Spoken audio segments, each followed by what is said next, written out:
Yes. So I am Amanda Hughen. I'm part of a collaborative called Hughen Starkweather. Jennifer Starkweather, my partner, is in New York. And so I normally, this is us.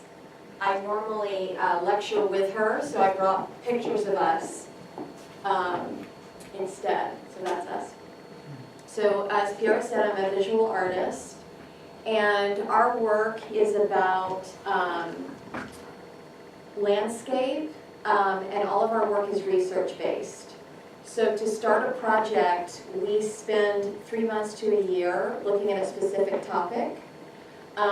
In this case, I don't know if you can recognize San Francisco here. This is a project, I'm going to focus on 2 projects today. One is shifting shorelines, which we'll see first. And the second project is about food systems. So this piece is about 3 by 3 feet. It's pencil, paint, and ink on paper. This image of Jennifer and I working together is actually misleading because we don't work in the same room. What we do is we do a lot of our research together, and then we hand the artworks back and forth to each other. So if anyone is familiar with Humboldt Bay, you might be able to see it here in this image. And this is also part of our Shifting Shoreline series. And our research is all based on maps. We're very much lay people, unlike the other lecturers tonight. We really embrace that role and try to understand things purely as lay people. So to that end, we spend a lot of time interviewing specialists and community members about specific places or specific topics. So this is a detail of the Humboldt Bay piece. This is a map from, I think it was 1688. It's a Dutch map of California as an island. And so based on this shape here of California, we created several pieces, and I don't know if you can see, I think I can work the laser here. That shape of California, we copied over and over again. This piece has it a little bit more clearly, where you can maybe see that shape of California right there as an island. And we created several pieces based on that shape, thinking about California as an island politically. And a lot of our work, as I said, is about shorelines and the historic shift of shorelines in the past and the future, not only with climate change, but also with development and geologic systems. This piece is also thinking a lot about rain and drought. This piece is based on Point Reyes and the topography of that area. And here's a detail. So you can start to see some of the topographic marks here. And actually, if people have questions, feel free to just speak up during the lecture. I'm glad to just field questions during it. So this is a detail. This piece is about San Francisco Bay, and each of these green areas are taken directly from a map showing the infill of the bay. So this right here, for example, is the natural edge of the bay, and then these are the concrete infill of the bay. So obviously our work is abstract, and a viewer may not know any of this information about the pieces, and that's fine with us. We're interested in the viewer coming to the pieces and having their own reaction, whether or not they've taken the time to read the titles or look at some of the source material in the exhibition. We honestly, that's either way is fine with us. a recent, and I'll show some of our other source material here, but in a recent exhibition that we had, at the opening, I had a long conversation with someone who was very upset that more of our source material was not available at the exhibition. So they were saying, well, how am I supposed to know that this piece is about this? And, you know, you've done all this research, you've spent months researching this topic, and no one knows about it. And then I pointed them to the source material that was in the room, and then I turned to the next person that said, thank God none of your source material is on the walls, because I just want to lose myself in the abstraction.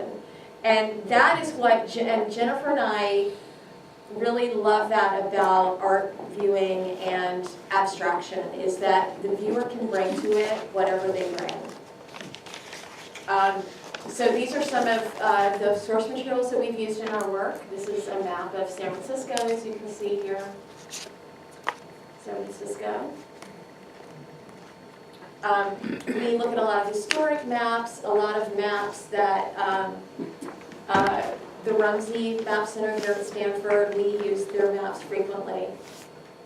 And even before David Rumsey brought his maps here, we were able to access those as well. This is Larkspur Landing in San Francisco Bay up in Marin County. And this is the ferry building there. So as I said, a lot of our research is about interviewing specialists. And we interviewed a scientist about that area of the bay. And this is the piece we created based on that interview and that information. So I don't know if you can see, in all of our work, we have these hints, but again, subtle hints of the source material. So this, all of this is based on this kind of heavily suburban area, and as you can see, this is right on the edge of the bay. So this is the type of place that's going to have the nuisance flooding, and possibly in the future, more serious flooding. And then this ferry building can be seen up here in the corner of the piece. So we call this soft edge suburb, and again, if you take the time to look into our source materials or not, whatever the viewer brings to this. This is Stinson Beach. If you're familiar with that, so this is Bolinas Lagoon, and this is kind of the downtown Stinson area. And this is the Seadrift community, and it's a development, very expensive houses, but as you can see, this is a super precarious piece of land that has actually been shored up for many, many years. So we did a big project out in Bolinas, and so this is a piece based on that map.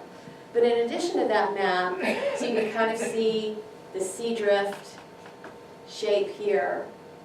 But in addition to that map, the resources that we brought to this were interviews with specialists about that area. And so it's, for us, what we do is we tend to, as I said, we front load research, and then we, on some level, we drop the research and we just start creating pieces after we've done a lot of the conversation with each other, organizing our thoughts and ideas, again, as lay people, and then we make these series of works. So this is Jennifer and I and Melinda Stone, who teaches at USF. Here we are interviewing Dean Rader, who is a poet who's also at USF, about Ocean Beach, and the first time he saw the ocean when he was 14. This is with map archivist Mark Muir. And so this just gives you an idea of, we try to go on site with people. So here we are on Bolinas Lagoon with a farmer and fisherman, Don Murch, who runs Gospel Flat Farms. Here we are interviewing Dewey Livingston, who's an historian of the Point Reyes area. So this is a piece that is an example of something that comes out of this. This is a piece about Ocean Beach, and it was based on the interview with Dean Rader, the poet, about the first time he saw the Pacific Ocean, and he was 14 and he jumped right in. And he actually wrote this beautiful poem about that experience, which we translated into this artwork. And it's about 3 or 4 feet wide. This is a detail. So you can see some of the intricate handwork. Did you have a question? I'm just wondering, how does your relationship to these places change after you've spent so much time thinking about them and in them? A lot, yeah. How would you describe it? It's an interesting question, especially thinking about them making the work about the places, kind of adding that on.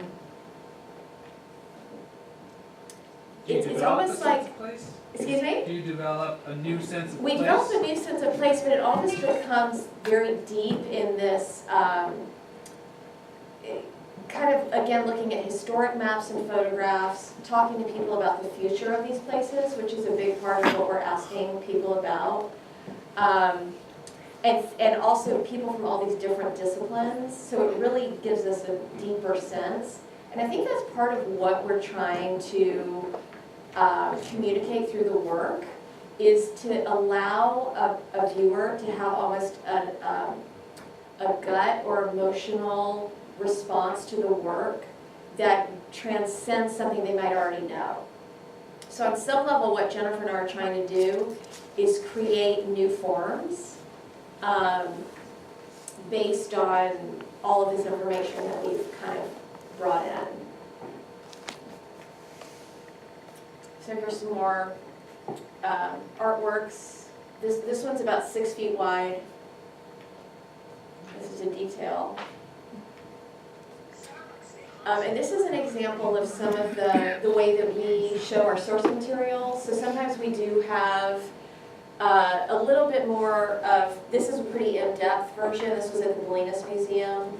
So we showed a lot of the materials that we used. These are a lot of historic materials. We had a show at the Asian Art Museum a couple of years ago where we interviewed people about specific objects in the collection. And so the way we showed that source material was we actually had excerpts of the interviews available for people to listen to while they looked at our abstract works. And our works were based directly on the interviews.